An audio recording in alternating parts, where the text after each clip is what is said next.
গণপ্রজাতন্ত্রী বাংলাদেশ সরকারের মাননীয় প্রধানমন্ত্রী জনাব তারেক রহমানের কেন্দ্রীয় শহীদ মিনারে আগমন ঘোষণা করছি।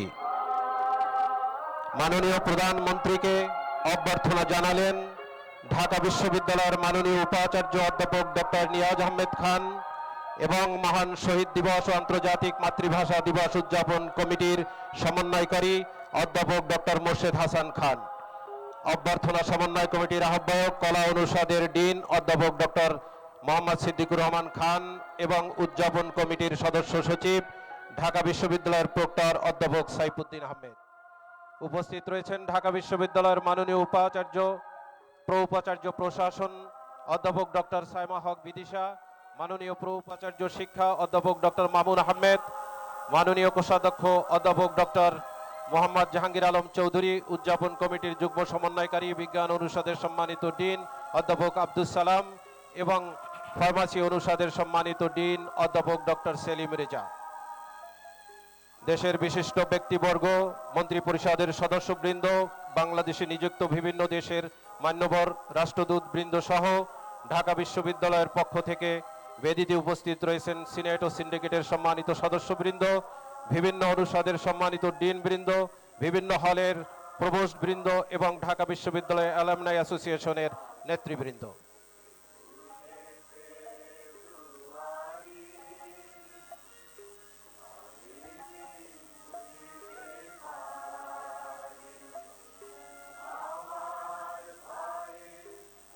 মাননীয় প্রধানমন্ত্রী জনাব তারেক রহমান পুষ্পস্তবক অর্পণের জন্য পবিত্র শহীদ মিনারের মূল বেদির দিকে ধীর লয়ে এগিয়ে আসছেন।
মাননীয় প্রধানমন্ত্রী জনাব তারেক রহমান শহীদ মিনারের মূল বেদিতে পুষ্পস্তবক অর্পণ করলেন এবং নীরবে দাঁড়িয়ে ভাষা শহীদদের প্রতি শ্রদ্ধা নিবেদন করছেন।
এ পর্যায়ে ৫২ ভাষা আন্দোলন, ৬৯-এর গণ অভ্যুত্থান, ৭১-এর মহান মুক্তিযুদ্ধ, ৯০-এর স্বৈরাচার বিরোধী আন্দোলন সহ বাংলাদেশের স্বাধীনতা পূর্বপর সকল গণতান্ত্রিক আন্দোলন ও মুক্তি সংগ্রামে জীবন উৎসর্গকারী সকল শহীদদের রুহের মাগফিরাত কামনায় দোয়া অনুষ্ঠিত হবে।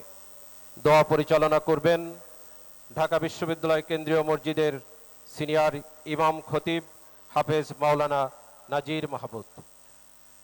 সকলকে পশ্চিম দিকে মুখ করে দাঁড়ানোর জন্য বিশেষভাবে অনুরোধ করা হচ্ছে। আল্লাহুম্মা আমিন। রব্বানা যালামনা আনফুসানা ওয়া ইল্লাম তাগফির লানা ওয়া তারহামনা লানাকুনান্না মিনাল খাসিরিন। রব্বানা ফাগফির লানা যুনুবানা ওয়া কাফির আন্না সাইয়্যাতিনা ওয়া তাওয়াফানা মাআল আবরার। আল্লাহুম্মা ইন্নাকা আফুউন তুহিব্বুল আফওয়া ফা'ফু আন্না। ফা'ফু আন্না ইয়া কারীম, ফা'ফু আন্না ইয়া রহিম। ইয়া আল্লাহ, এই পবিত্র মাহে রমাদানে এই গভীর রাতে আপনার দরবারে আমরা হাত পেতেছি, আপনি আমাদের সকলকে মেহেরবানি করে ক্ষমা করে দিন। ইয়া আল্লাহ, 21-এর এই প্রথম প্রহরে আমরা আপনার কাছে হাত পেতেছি মাওলা। 52-এর ভাষা আন্দোলনে যারা শাহাদাত বরণ করেছিলেন সকলকে আপনি জান্নাতুল ফেরদাউস নসিব করে দিন।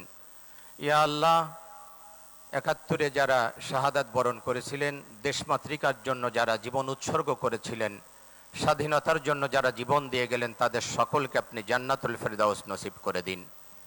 মাওলা, ফরিয়াদ আপনার দরবারে যারা 90 গণ আন্দোলনে মাওলা যারা শাহাদাত বরণ করেছিলেন, তাদেরকে আপনি জান্নাতুল ফেরদাউস নসিব করে দিন। 24-এর এই আন্দোলনে যারা শাহাদাত বরণ করেছেন মাওলা, তাদেরকে আপনি জান্নাতুল ফেরদাউস নসিব করে দিন। যারা আহত হয়েছিলেন মাওলা, তাদেরকে আপনি দ্রুত সুস্থতা দান করে দিন। ইয়া আল্লাহ, বিশেষ করে স্বাধীনতার ঘোষক মরহুম প্রেসিডেন্ট জিয়াউর রহমান মাওলা, তাকে আপনি জান্নাতুল ফেরদাউসের উঁচু মাকাম দান করুন। মাওলা, 3 বারের সাবেক প্রধানমন্ত্রী আপসহীন দেশ নেত্রী বেগম খালেদা জিয়া, ইয়া আল্লাহ, তাকে আপনি জান্নাতুল ফেরদাউস নসিব করে দিন। মাওলা, ফরিয়াদ আপনার দরবারে প্রেসিডেন্ট জিয়াউর রহমান এবং মরহুম খালেদা জিয়া, তাদের উভয়কে আপনি জান্নাতের মেহমান হিসাবে কবুল করে নিন। উভয়কে আপনি জান্নাতে একত্রিত করে দিন। ইয়া আল্লাহ, ফরিয়াদ আপনার দরবারে মাওলা, এই রমাদানে আপনার কাছে আমরা ফরিয়াদ করছি মাওলা, আমাদের দেশের প্রতি আপনি খাস রহমত অবতীর্ণ করুন। দেশ পরিচালনায় মাওলা নতুন দায়িত্ব দেয়া হয়েছে মাওলা, নতুন দায়িত্ব আপনি দিয়েছেন। ইয়া আল্লাহ, তার মাননীয় প্রধানমন্ত্রী তারেক রহমানের কাঁধে, ইয়া আল্লাহ, তার হাতকে আপনি শক্তিশালী করে দিন। ইয়া আল্লাহ, তার মন্ত্রী পরিষদ এবং তিনি যে দায়িত্ব পেয়েছেন, তিনি যেন অত্যন্ত যোগ্যতার সাথে দেশ পরিচালনা করতে পারেন, সেই তৌফিক আপনি দান করে দিন। ইয়া আল্লাহ, সমস্ত ক্ষমতা আপনার হাতে মাওলা, আপনি তাকে সুন্দর এবং সুষ্ঠুভাবে দেশ পরিচালনার তৌফিক দান করুন। তার হাতকে আপনি শক্তিশালী করে দিন। আপনার রহমত এবং বরকত দিয়ে আমাদের দেশটাকে আপনি ভরপুর করে দিন। ইয়া আল্লাহ, আপনার রহমতের চাদর দিয়ে আমাদের দেশটাকে আপনি আবৃত করে দিন। ইয়া আল্লাহ, আমরা আপনার কাছে রহমত কামনা করছি মাওলা, আপনার রহমত এবং বরকত দিয়ে আমাদের দেশটাকে আপনি ভরপুর করে দিন।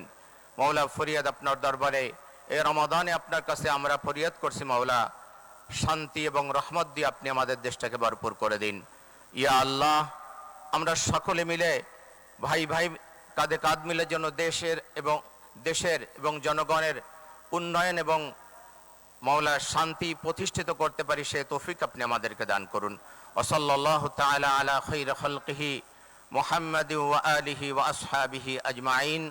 ওয়াজআল আখিরা কালামিনা ইনদাল মাউতি লা ইলাহা ইল্লাল্লাহু মুহাম্মাদুর রাসূলুল্লাহ সাল্লাল্লাহু আলাইহি ওয়াসাল্লাম। এ পর্যায়ে গণপ্রজাতন্ত্রী বাংলাদেশ সরকারের মন্ত্রিপরিষদের মাননীয় সদস্যবৃন্দ শহীদ বেদিতে পুষ্পস্তবক অর্পণ করবেন। নেতৃত্ব দিবেন মাননীয় প্রধানমন্ত্রী জনাব তারেক রহমান। গণপ্রজাতন্ত্রী বাংলাদেশ সরকারের মাননীয় প্রধানমন্ত্রী জনাব তারেক রহমানের নেতৃত্বে মন্ত্রিপরিষদের মাননীয় সদস্যবৃন্দ শহীদ বেদিতে পুষ্পস্তবক অর্পণ করছেন। উপস্থিত রয়েছেন মাননীয় মন্ত্রী জনাব মির্জা ফখরুল ইসলাম আলমগীর, জনাব আমির খসরু মাহমুদ চৌধুরী, জনাব সালাউদ্দিন আহমেদ চৌধুরী, জনাব ইকবাল হাসান মাহমুদ, জনাব হাফিজউদ্দিন আহমেদ বীর বিক্রম, ডাক্তার এজেডএম জাহিদ হোসেন, জনাব ডক্টর খলিলুর রহমান, জনাব আব্দুল আউয়াল মিন্টু, জনাব কাজী শাহত মোফাজ্জল হুসাইন, জনাব মিজানুর রহমান মিনু, জনাব নিতাই রায় চৌধুরী, জনাব খন্দকার আব্দুল মুক্তাদির, জনাব আরিফুল হক চৌধুরী, জনাব জহিরুদ্দিন স্বপন, জনাব মোহাম্মদ আমিন উর রশিদ, মিস আফরোজা খানম রিতা, জনাব মোহাম্মদ শহীদুদ্দিন চৌধুরী এনি, জনাব আসাদুল হাবিব দুলু, জনাব মোহাম্মদ আসাদুজ্জামান, জনাব জাকারিয়া তাহের, জনাব দীপেন দেওয়ান, ডক্টর আনমা এহসানুল হক মিলন, জনাব সর্দার মোহাম্মদ সাখাওয়াত হোসেন, জনাব ফকির মাহবুব আনাম, জনাব শেখ রবিউল আলম। উপস্থিত রয়েছেন মাননীয় উপদেষ্টাবৃন্দ জনাব মির্জা আব্বাস উদ্দিন আহমেদ, জনাব নজরুল ইসলাম খান, জনাব অ্যাডভোকেট রুহুল কবির রিজভী আহমেদ, জনাব মোহাম্মদ ইসমাইল জবিউল্লাহ, ডক্টর রাশেদ আল মাহমুর তিতুমির।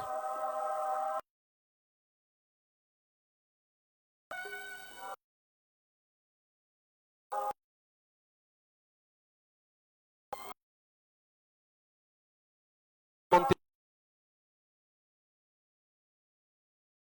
ইসলাম শরীফুল আলম,